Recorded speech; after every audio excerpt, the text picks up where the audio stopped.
Okay, I'm here at last. So I tried to use my Elite data service provider, and wow, as usual, they let me down.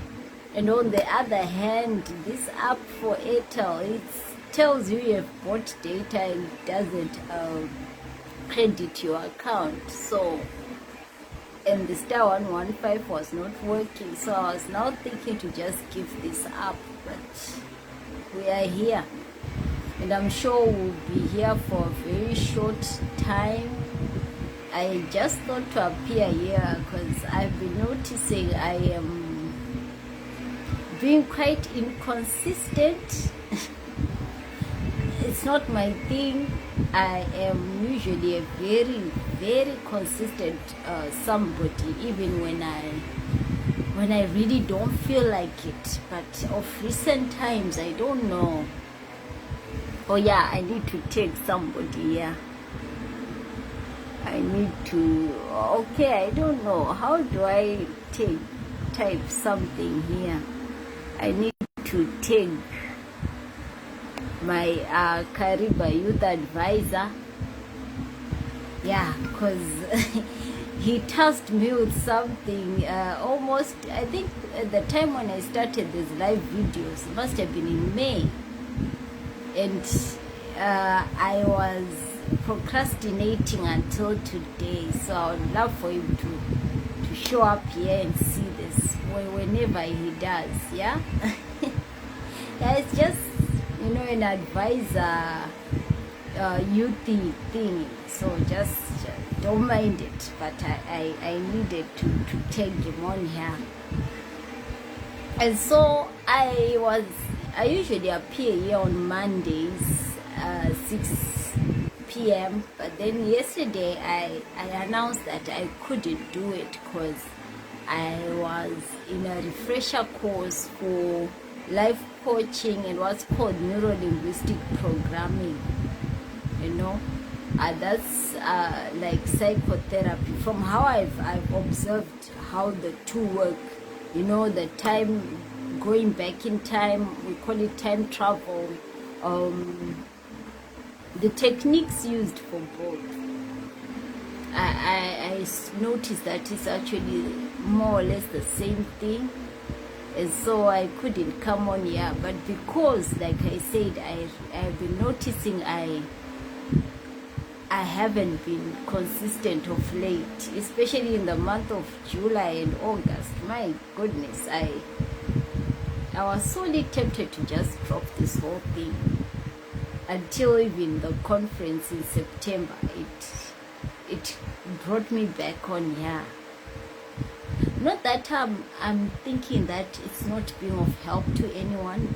Don't get me wrong. But then I believe for any project one embarks on, there's a time when the strength just, you feel sapped of strength, like you don't have the energy to continue on your usual trajectory, on your usual pathway.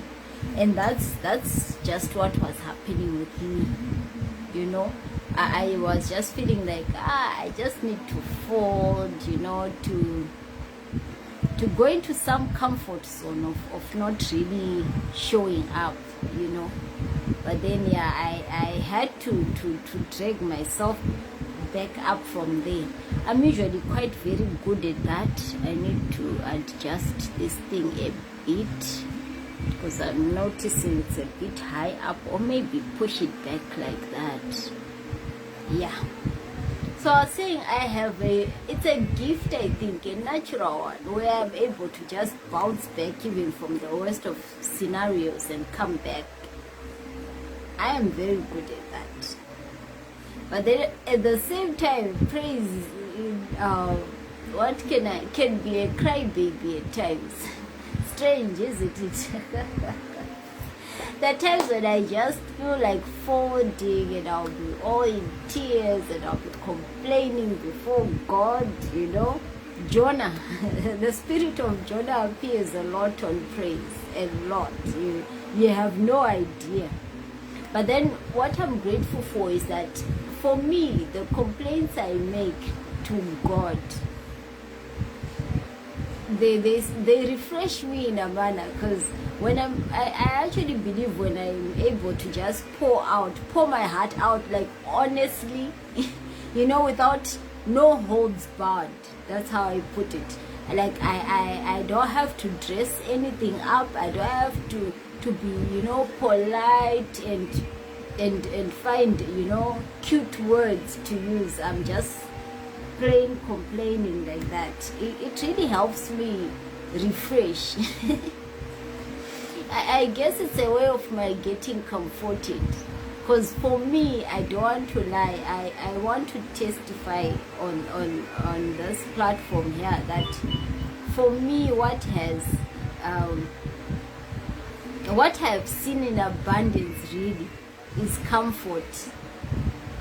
In my life, I have been through the worst. I have shared a lot of it on here. I have, not all of it, because like I always mention, some of it, I think it's just one part of it that I'm unable to really like share on here.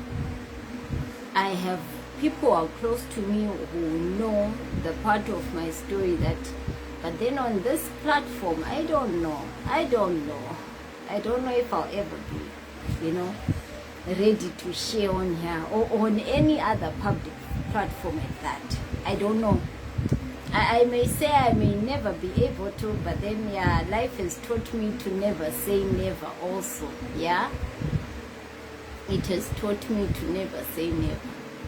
So I don't know, maybe gradually we'll get there.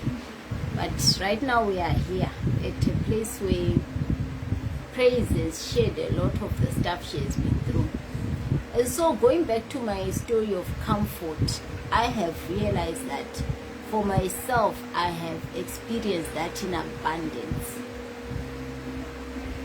It's even sometimes I run out of words how God just shows up in the form of people just to comfort me. One example, yes. And now I think today is gonna be about Zambia. My second home, because the way I have been embraced by Zambia, you guys, you have no idea. Why are we talking so much about Zambia today? It's because it's Zambia's birthday. 59. Zambia has turned 59 today, and because of course last year it's something that just passed me by, but then I think because our relationship has been growing. The first time I traveled to Zambia was only in 2021, October 8. It must be October 7, because the conference I was traveling for was on the 8th of October. On the 9th, on that weekend, just go and look up October 8, 9, 10 and see when the Saturday was. But I'm now so sure it must have been October 9. So the first time I traveled to Zambia was on the 8th of October 2021. Imagine, for a person who's been in Kariba in 2021, I had been 8 years in this border town, because I'm on the Zimbabwean side. But right at the border, you know, getting to Siavonga is even like some 15 minutes, 10 or 15 minutes from the border just to cross,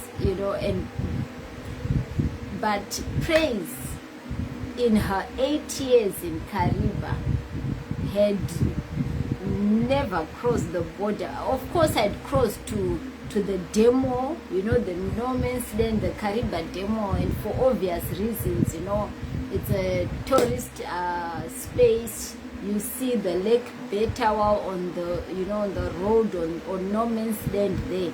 But then I never really felt drawn to Zambia until 2021. And I remember talking to I'm going to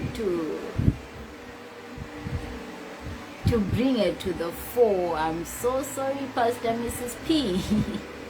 I remember on the Wednesday chat prior to the Redefining the Norm conference in 2021, I had this urgency. Do you know a burning? I think I experienced what Jeremiah was talking about when he was saying there's this how the word of God in his bones is burning him. Like he speaks up and he gets bullied by the Israelites. And yet when he decides that he is not going to talk about what he's being sent to talk about anymore, like he decides he's just going to quit like that, he says the words are burning in his bones so much that he cannot continue to just shut his mouth, you know. So for me, that was the experience I had, because the burning that was in my heart, the urgency I had for that particular trip, you have no idea. I remember after the Wednesday chat, I think the 2 days before the Redefining the Norm 2021, I even reached out to Pastor Mrs. P. I was asking her to pray for me, like I have to make this journey. It felt that urgent, and it was heavy on my heart. It was burning. I really felt like crying at the thought of not going on that particular trip, you know. And even I didn't understand it, because like I told you, this had been the 8th year I had been in Kariba, and I had never even had the desire to just go, maybe just to catch a glimpse of Zambia, you know, at all, you know. And now, you know, now that I look back, the way things have unfolded for me regards, you know, my relationship with Zambia, you know, the many solutions to my healing, you guys, has been from the land of Zambia. Because right at the conference, that's where I met Dr. Nelly Kangwa. Of course, I met Mom Gladys Paswani the first time in person, because I had been, you know, following her on Facebook a lot. That was the first time I met her in person, and I cried. Obviously, the tears just couldn't stop. I met Mom, Dr. Nelly Kangwa, at that conference, and you know, the techniques I have used for my healing, they came from the connection I've had with her. You know, the self-discovery with Project Life Design, self-development, you know, even Princess Barbie. Yes, I'm going to call her to put her on the spot also for this particular live, because she was really instrumental in how I met, you know, Dr. Kadochi, my therapist. My therapist is Zambian even, you see. I have family in Zambia. I have sisters I can reach out to. You know, when I'm feeling overly overwhelmed, I have Sis Nora Chanda Kalaluka. I'm going to put her on the spot again. I've had Apostle Gordon. You guys, Zambia has been carrying so many resources for my healing. You have no idea. Yeah, I said I was going to ramble a lot about Zambia today, because it's her 59th birthday, you guys. 5 decades, and yeah, it's almost 6 now, you know. This time next year we'll be actually celebrating 6 decades of Zambia's independence. And so I just thought to express my gratitude for Mother Zambia. I'll call her Mother Zambia, because for me, she has been mother indeed. I have experienced comfort. Another incident that I'm actually going to talk about before we move into our topic. I'm hoping I will not be staying here for too long, because I had just planned to. I hadn't really wanted to show up, but then I put it on the announcement yesterday when I was notifying the Healing Hub family that we won't be having our live.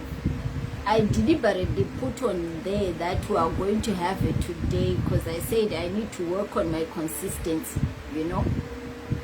And so the incident I'm talking about also in Zambia, it was last year in March. in April actually, when I came for what Mom Nedi Kangwa has themed the Real Woman Summit. And so I was being hosted by Mrs. Madawaki, and her son was around their place. Do you know that I met him, like I meet him today, and somehow we just connect. Like for me with guys, it's just that fairly easy for me. I don't struggle to connect with the guys, you know. The way he decided to just bear me up right in those 2 days, because it was on a Friday and a Saturday and a Sunday also, because I remember I traveled back on a Monday. In those 3 days, you guys,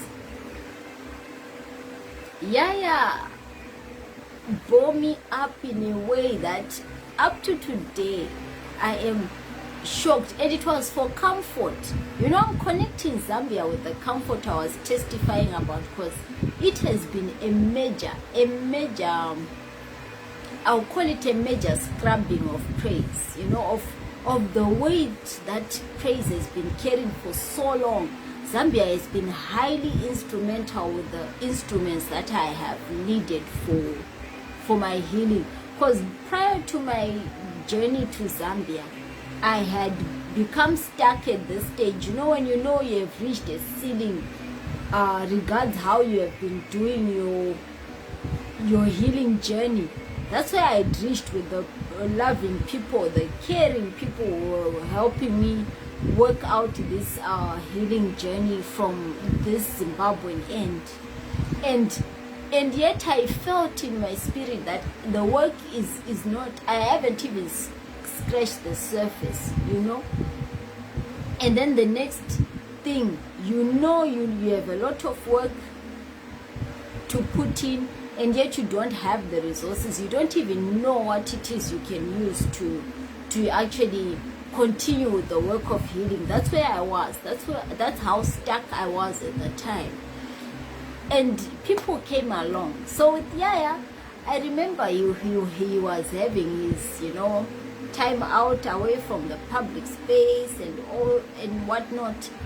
I remember the way I was just comfortable just sharing with him my life, and the way he bore me up in those 3 days. There's one moment where I was sitting on the floor, and he had to sit on a table, a low-lying table, just to hold Praise hand as she wept uncontrollably. I remember it could have taken some 15 to 30 minutes of just me weeping. A weeping that says you are really releasing so much of heavy stuff you have carried for so long. That's how it was on that day. And he was willing to just sit there. So you see, when I describe Zambia as my source of healing, especially in the season, I'm bringing all these things out so that you see that it's not just a cute statement that I'm putting across, that Zambia is full of kind people. I've experienced so much kindness. I've experienced so much comfort in Zambia, and so I've taken these 15, I don't know if it's 20 minutes, just to testify and to celebrate Zambia tonight, because I have seen God in the people of Zambia. I have experienced the love of God in the people of Zambia, and I'm grateful. I am so grateful. You have no idea. I just had to put it out here tonight, especially just to celebrate Zambia and to express my immense gratitude. And so now I'd titled this live video of flawed perceptions and healing. That's what we've been talking about these past days, and I just thought for us to continue with that. I'm still procrastinating. Like I'm telling you, the task that my advisor gave me in May, I only got to complete this October. That's like what?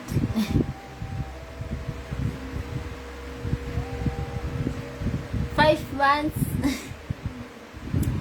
And so I know I need to be finding a branding coach, someone to help me really package this story of praise and healing, and to actually, you know, put up, you know, proper packaging, and putting it to the proper, what was the word?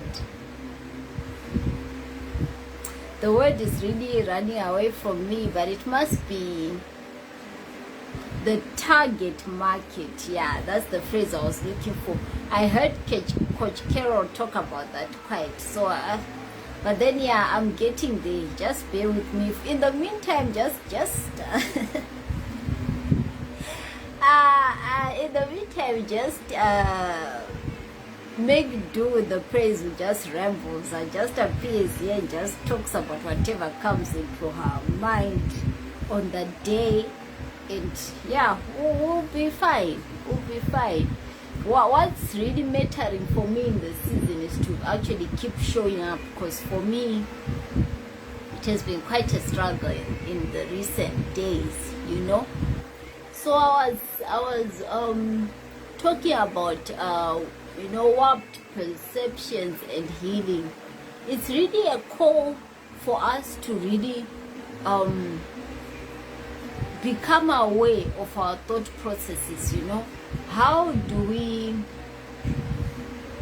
is the way praise perceives situations, how she interprets things happening around her, is it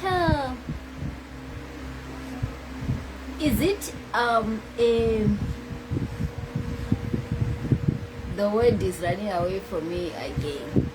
Is it a clean way of perceiving things that she's doing, or is she referencing to the many, like I mentioned before? Is she referencing to the many negative experiences that she's had? When she's feeling disrespected, yeah, I think I'll talk about that tonight, because hey, the way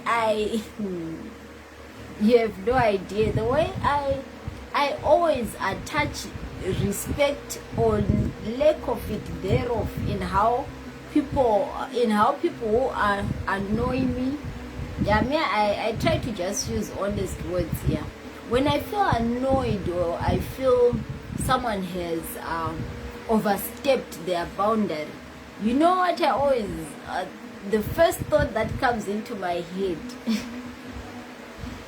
the first thought that comes into my head says, this person is being disrespectful of me. And it gets me really riled up. I get really angry, because I'm like, why are they refusing to acknowledge that I'm a human being? Why are they treating me like a second-class citizen, like all the time? And so now, because I've been aware of how I attach disrespect to any, you know, any missing of the mark, anything I perceive as missing of the mark, I always attach it to disrespect. And so I've been noticing, like, why does praise always feel disrespected? Why does praise feel like when someone I'm looking for a simple example that will show you how, you know, really how I blow things out of proportion. It could be, I'm trying to look for an example. It's funny that I'm not finding an example now that I'm here, because the way I always attach disrespect to so many things, hey, you have no idea. Oh yeah, it could be like an example. Let's say I've just cleaned my veranda nice and it's all sparkling. You know when ladies really make effort to wipe down the floor with water and then buffer it. And then somebody just passes by and their slippers maybe are just muddy. They are coming from doing their laundry or whatever. The first thought that comes to my head is that this person was just being disrespectful. Them not, avoiding stepping on my veranda with their dirty feet. You see, it is so extreme that I really am now working on being more aware. Like, why do you attach disrespect to so many things? Oh, this fly wants to be part of the live and is being disrespectful, yeah. So I was saying, I have been thinking of late why it is that I always attach the feeling of being disrespected to things that are really have, when I feel like somebody has done something that's disappointing, or they have let me down, or they have done something they probably thought was the right thing to do, but I thought otherwise. I'm now actively thinking about why is it I attach disrespect to those things that have missed the mark according to my perception. And so I have been noticing that probably it's because I have had my boundaries violated. And that's disrespect, yes? When somebody violates your boundaries without your permission, that's the original disrespect, yeah? Which means that there is actual disrespect, and then there is feeling disrespected. Now, I'm actually on a pathway where I'm working on being honest with myself. Like, when this is taking place, is it that this person was really being disrespectful, or it was just me who felt disrespected? That's where I am now. So in dealing with the flawed perceptions, it will really take your self-awareness. That's where another very resourceful tool I got from Zambia via Dr. Nelly Kangwa with PLD with self-discovery. You get to be more aware of your thought processes. With awareness, what I know is that the moment you become aware, you start to stop and question your line of thinking. And when you are questioning it, you are now challenging yourself to a higher thought process or a different way of thinking. Like with the example that I gave, like somebody could like walk up onto my veranda and their slippers are dirty, they leave mud there. It could really be that they didn't really put it into their mind that they are dirtying a floor. Their mind really maybe was just on getting their laundry to the washing line. It's an example. And so that means when you are addressing the flawed perceptions that you have, you are getting to be more compassionate with the people around you. I was enjoying Mom Nelly Kangwa teaching yesterday, about how when we remove judgment from how we perceive people, how we choose to understand people, we grow to be more compassionate, we grow to be kinder. That's the phrase, really.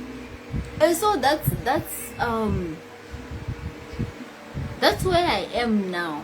And that's what I'm encouraging all of us in I don't know, it's because I'm in that season, in the moment, you know, that season where I am stopping to really, you know, notice how I've been thinking all along.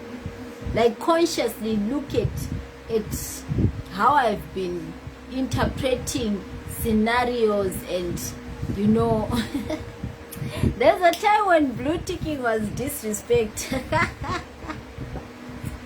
In Praise notebook, I would take it as disrespect, and not and you know, it wouldn't be as a way to demand respect from whoever is blue ticked or whatnot.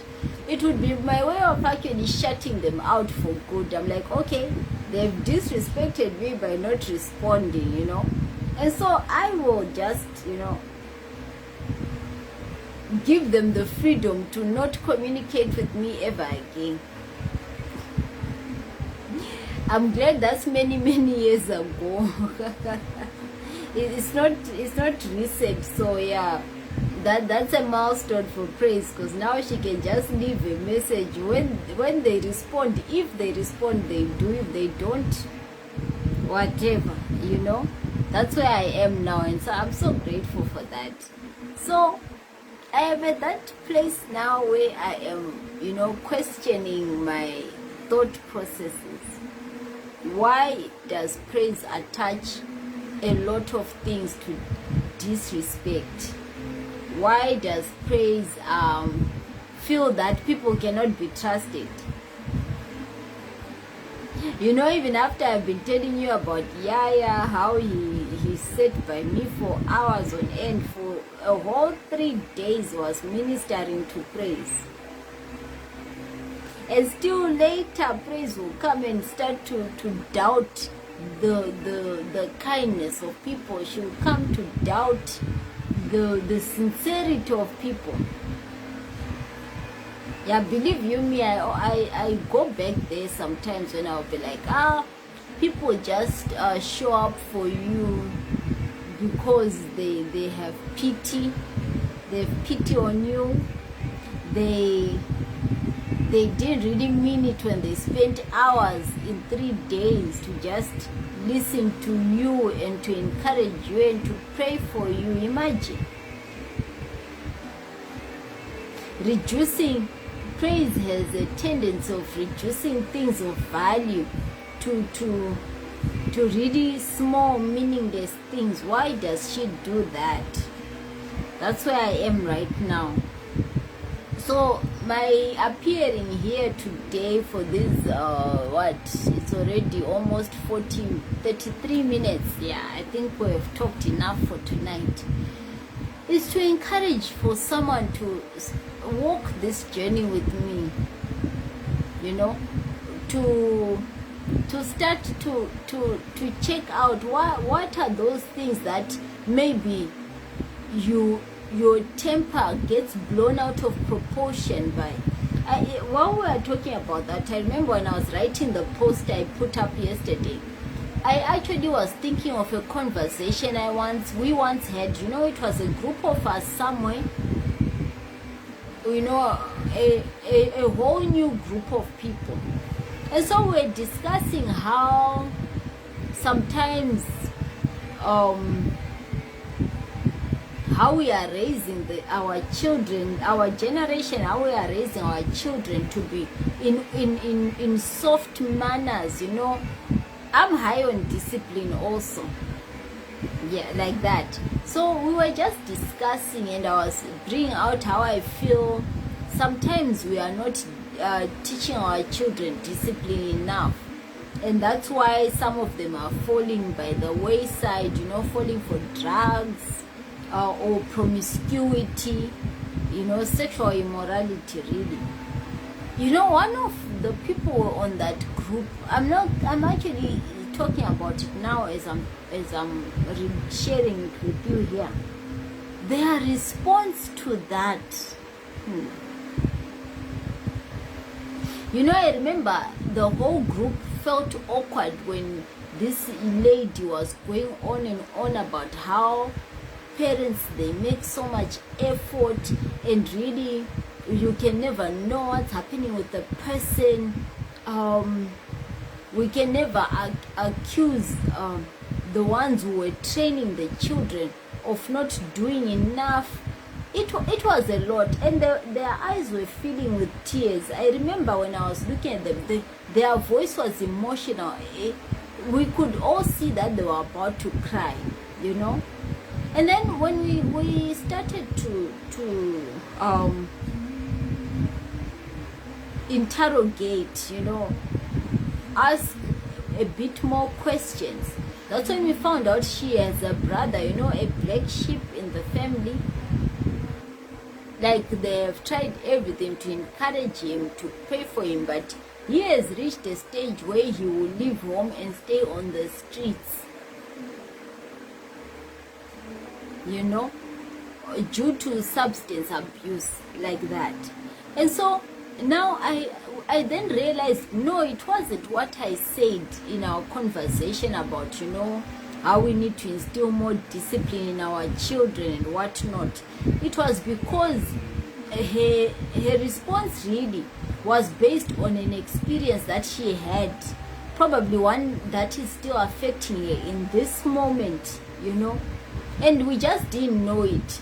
And so when I was talking about how our overreactions to statements, to things said or things done, it can really be a trigger that's pointing you to your past. You know, when we talk about our past, you know, I know it's really an uncomfortable journey to have to go back and revisit those, you know, not so beautiful parts of your life. But I assure you, in those very painful parts of your life, they are the answers to things that are troubling you in your now, and things that may even carry on to your future if you do not address them, you know. So it's an encouragement really to look into your triggers. What is that scenario that you respond inappropriately in the moment? It now feels like you've gone overboard. What are those things? I remember I think I'm going to deliberately stop talking, because the way I'm even excited to share about what I've been reading in the book entitled Boundaries, and the things I've discovered in the past days. This particular one, I've been unable to put it down, so I've been reading it like daily, like many hours a day. I really cannot put it down like that.